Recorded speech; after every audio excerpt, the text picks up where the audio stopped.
After 4 days of solo yatra, today my friend joined me. Welcome back to day 5.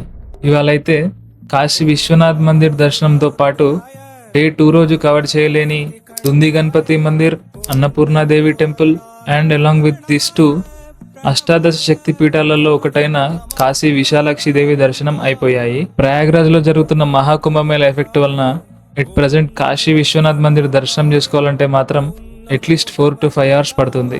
Next we went to Dashashwamedh Ghat for Ganga aarti. కాశీలో గంగా హారతి అయ్యే best place ఏదంటే undoubtedly Dashashwamedh Ghat అని ఈజీగా చెప్పేయచ్చు. Currently everyday 1.5 to 2 lakh people Ganga హారతికి attend అవుతున్నారని అంటున్నారు. After this we went out to try chaat at Kashi chaat Bhandar. Present కాశీలో ఉన్న క్రౌడ్ మొత్తం ఇక్కడే ఉన్న ఫీలింగ్ ఉంది. We tasted everything here and ended my day. Day 6 లో కాశీలో most powerful Devi temple cover చేయబోతున్నాను. Stay tuned.